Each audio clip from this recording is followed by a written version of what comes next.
اسے کسی طرح اس گڑھے میں پھینک دے تو شیر اس کے اوپر چڑھ کر باہر نکل آئے گا۔ یہ خیال ذہن میں آتے ہی اس نے جلدی جلدی ادھر ادھر پیڑ دیکھنا شروع کیے کہ کون سا پیڑ سب سے زیادہ مناسب ہے اس کام کے لیے۔ اب دیر بھی ہو رہی تھی، اس کا خیال تھا کہ وہ جتنی جلدی یہ کام کر گزرے اتنا ہی اچھا ہے، تاکہ رات ہونے سے پہلے وہ جنگل سے نکل جائے۔ اس نے کیا کیا، ایک بڑا موٹا درخت منتخب کیا اور اسے جلدی جلدی کاٹنے لگا۔ اسے درخت کاٹنے میں کچھ وقت لگا، لیکن بہرحال اس نے درخت کاٹا، رسی سے باندھا۔ درخت بھاری بہت تھا، لیکن اس نے 2-4 ترکیبیں لڑائیں، درخت اس کے گڑھے کے کنارے تک لے آیا۔ آہستہ آہستہ اس نے، اب شیر نیچے سے دھاڑ رہا تھا مسلسل، اسے تو نہیں پتا تھا نا کہ لکڑہارا اس کی مدد کرنا چاہ رہا ہے، اسے تو یہی خطرہ تھا کہ یہ انسان ہے اور انسان اسے نقصان پہنچائے گا، اس لیے وہ مسلسل دھاڑ رہا تھا اور بہت بری طرح دھاڑ رہا تھا۔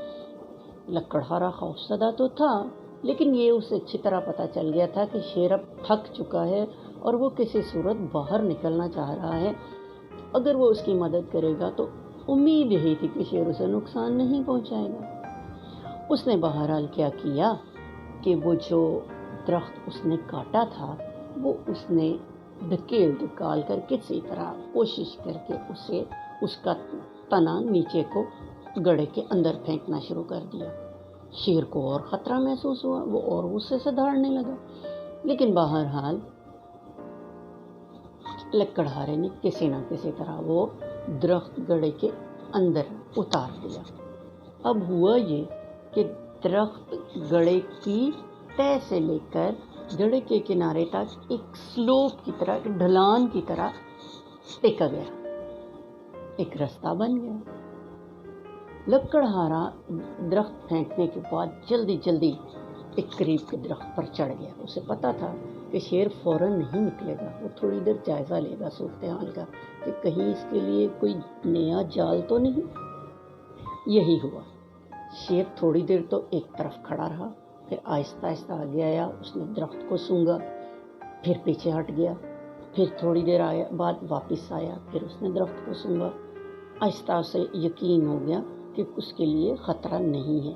وہ ایک دم درخت پہ چڑھا، بھاگتے ہوئے نکلا، گڑھے سے باہر نکل کر اس نے ادھر ادھر دیکھا، کسان نیچے تو تھا نہیں۔ بہرحال وہ اوپر درخت پر بیٹھا شیر کو دیکھ رہا تھا۔ شیر کو یہ پتا تھا کہ کسان ہے کہیں آس پاس سے، اور بیٹا لکڑہارا کہیں آس پاس سے۔ اس نے ادھر ادھر دیکھا اور ایک دفعہ زور سے دھاڑا، لیکن اب اس کی دھاڑ میں ڈرانے والی کوئی بات نہیں تھی۔ اب وہ گویا شکریہ کے لیے دھاڑ رہا تھا اور ایک طرف کو چلا گیا۔ اس کے جانے کی کافی دیر کے بعد لکڑہارا درخت سے نیچے اترا اور اپنے گھر کو چل دیا۔ اگلے دن وہ اپنے کام پر آ گیا۔ وہ ایک درخت کاٹ کر اس کی شاخیں نیچے جمع کر کے انہیں رسی سے باندھ رہا تھا کہ اسے اپنے پیچھے بہت بری غراہٹ سنائی دی۔ وہ چونک کر پیچھے مڑا اور اس کی تو جان ہی نکل گئی۔ وہاں ایک کالے سیاہ رنگ کا چیتا اسے گھور رہا تھا۔ لکڑہارے نے سمجھا بھائی اب تو گئے، اب تو جان بچانا بہت مشکل ہے۔ وہ تو شیر تھا، درختوں پر نہیں چڑھتا، یہ تو چیتا ہے، اس کی تو زندگی ہی درختوں پر گزرتی ہے۔ اب میں اگر بھاگ کے درخت پہ چڑھ بھی جاؤں تو یہ تو مجھے نہیں چھوڑنے والا۔ اس نے اللہ کو یاد کیا، آسمان کی طرف دیکھا، ہاتھ اٹھا دیے کہ یا اللہ آج تیری ذات ہے جو اس حال سے بچائے۔ چیتے کو بھی اندازہ تھا کہ شکار دسترس میں ہے، وہ بھی دبے پاؤں آہستہ آہستہ آگے بڑھنے لگا۔ لکڑہارے کی جان پہ بن آئی، وہ سر سے پاؤں تک تھر تھر کانپ رہا تھا۔ اس کا حلق خشک ہو گیا، اس سے تو چیخا بھی نہ گیا۔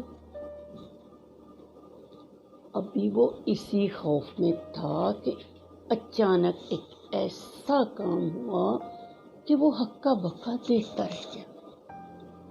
چیتا اس کی طرف ابھی دبے پاؤں بڑھ ہی رہا تھا کہ ایک جانب سے اچانک ایک شیر اس پر جھپٹا اور اسے رگیدتا ہوا دور لے گیا. رگیدتا ہوا مطلب زمین پر گھسیٹتا ہوا اسے دور لے گیا. ان دونوں کی آپس میں لڑائی شروع ہو گئی. چیتا اور شیر گتھم گتھا ہو گئے. لکڑہارا ہکا بکا دیکھتا رہ گیا کہ یہ کیا ہوا، شیر نے اس پر حملہ کیوں کیا. اس نے ذرا دھیان دیا تو اسے پتا چلا کہ یہ تو وہی والا شیر ہے جس کی کل اس نے جان بچائی تھی. جانور اپنا احسان ہمیشہ یاد رکھتے ہیں بھائی. اس نے لکڑہارے کو دیکھا تھا گڑھے کے کنارے، جب وہ اسے جھانک کر دیکھ رہا تھا. اس کو لکڑہارے کی شکل یاد تھی، اس کی خوشبو بھی یاد ہوگی. جانور دوسروں کو خوشبو سے یاد رکھتے. تو جب چیتے نے اس پر حملہ کرنا چاہا تو شیر کہیں آس پاس ہی تھا. اسے اندازہ ہو گیا کہ اس کا محسن بھی کہیں آس پاس ہی ہے، کیونکہ شیر کو تو خوشبو آ رہی تھی. وہ اسی لیے بھاگا ہوا آیا کہ کہیں کوئی اس شخص کو نقصان نہ پہنچا دے جس نے اس کی جان بچائی تھی. وہ دونوں آپس میں لڑ رہے تھے اور لکڑہارا ہکا بکا انہیں دیکھ رہا تھا. اس کی سمجھ میں تو کچھ بھی نہیں آ رہا تھا کہ وہ کیا کرے. اسے بھاگنا بھی بھول گیا. تھوڑی دیر تک وہ دونوں جانور آپس میں گتھم گتھا رہے، لیکن پھر چیتا ڈر کر بھاگ گیا. شیر بھی اس کے پیچھے پیچھے بھاگ گیا. دونوں اس سے بہت دور نکل گئے. کسان نہیں، لکڑہارا تو وہیں سجدے میں گر گیا. اس نے اللہ کا شکر ادا کیا اور اپنی لکڑیاں اٹھائیں اور گھر کو چل دیا. تو پیارے بچوں، یہ تھی ہماری پہلی کہانی. پسند آئی؟ بھئی اس کہانی سے ہم نے کیا سیکھا؟ ہم نے سیکھا کہ احسان کا بدلہ ہمیشہ احسان سے ملتا ہے. نیکی کا بدلہ نیکی سے ملتا ہے. جیسا کرو گے ویسا بھرو گے. تو پیارے بچوں، مجھے امید ہے آپ کو اپنی پہلی کہانی پسند آئی ہوگی. انشاءاللہ اگلے ہفتے ایک نئی کہانی اور میں اور آپ مل کر یہ محفل سجائیں گے اور یہ محفل یوں ہی آباد رہے گی انشاءاللہ.